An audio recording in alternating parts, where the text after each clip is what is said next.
మత్తయి సువార్త 14వ అధ్యాయం. ఆ సమయమందు చతుర్థాధిపతి అయిన హేరోదు యేసును గూర్చిన సమాచారం విని, ఇతడు బాప్తిసమిచ్చు యోహాను, అతడు మృతులలో నుండి లేచియున్నాడు, అందువలనే అద్భుతములు అతని యందు క్రియారూపమగుచున్నవని తన సేవకులతో చెప్పెను. ఏలయనగా నీవు నీ సోదరుడైన ఫిలిప్పు భార్యకు హేరోదియను ఉంచుకొనుట న్యాయము కాదని యోహాను చెప్పగా, హేరోదు ఆమె నిమిత్తము యోహానును పట్టుకుని బంధించి చెరసాలలో వేయించియుండెను. అతడు ఇతన్ని చంపగోరెను, కానీ జనసమూహము ఇతన్ని ప్రవక్త అని ఎంచినందున వారికి భయపడెను. అయితే హేరోదు జన్మదినోత్సవము వచ్చినప్పుడు హేరోదియ కుమార్తె వారి మధ్య నాట్యమాడి హేరోదును సంతోషపరిచెను గనుక ఆమె ఏమి అడిగినను ఇచ్చెదనని అతడు ప్రమాణపూర్వకముగా వాగ్దానము చేసెను. అప్పుడామె తన తల్లి చేత ప్రేరేపింపబడినదై బాప్తిసమిచ్చు యోహాను తలను ఇక్కడ పళ్ళెములో పెట్టి నాకిప్పించమని అడిగెను.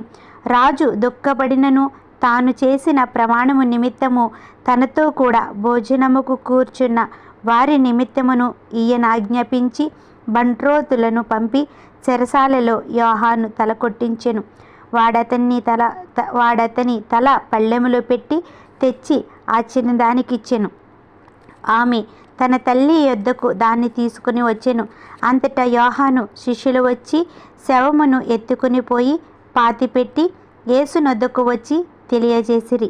యేసు ఆ సంగతి విని దోణి ఎక్కి అక్కడ నుండి అరణ్య ప్రదేశమునకు ఏకాంతముగా వెళ్ళెను.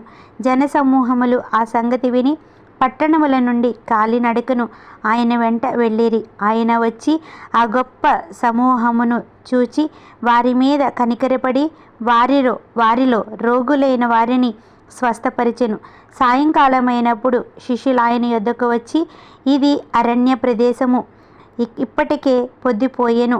ఈ జనులు గ్రామములోనికి వెళ్ళి భోజన పదార్థములు కొనుక్కొనుటకై వారిని పంపివేయమని చెప్పిరి.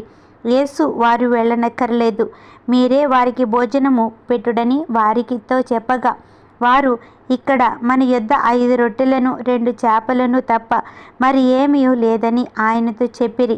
అందుకాయన వాటిని నా యొద్దకు తెండని చెప్పి పచ్చిక మీద కూర్చుండడని జనులకు ఆజ్ఞాపించి ఆ 5 రొట్టెలను 2 చేపలను పట్టుకుని ఆకాశము వైపు కన్నులెత్తి ఆశీర్వదించి ఆ రొట్టెలు విరిచి శిష్యులకిచ్చెను.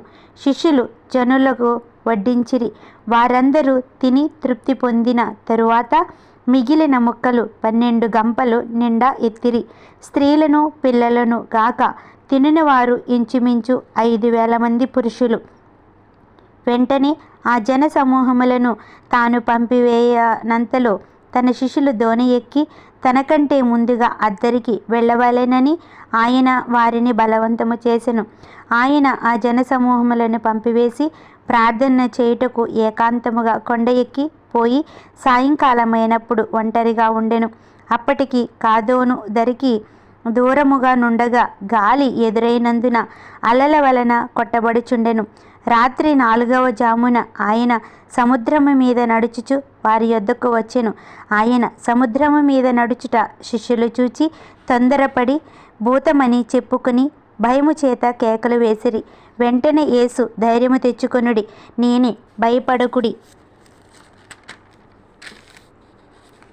వారితో చెప్పగా, పేతురు, ప్రభువా, నీవే అయితే నీళ్ల మీద నడిచి నీ యొద్దకు వచ్చుటకు నాకు సెలవిమ్మని ఆయనతో అనెను.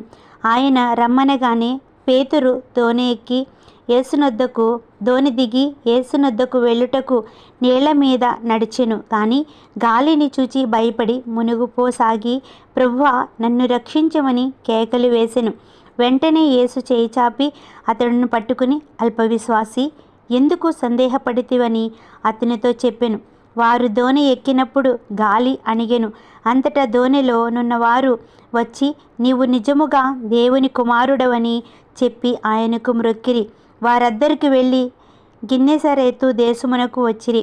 అక్కడి జనులు ఆయనను గుర్తుపట్టి చుట్టుపట్లనున్న ఆ ప్రదేశం అంతటికీ వర్తమానము పంపి రోగులనందరినీ ఆయన యొద్దకు తెప్పించి, వీరిని నీ వస్త్రపు చెంగు మాత్రము ముట్టనిమ్మని ఆయనను వేడుకొనిరి. ముట్టిన వారందరూ స్వస్థత నొందిరి.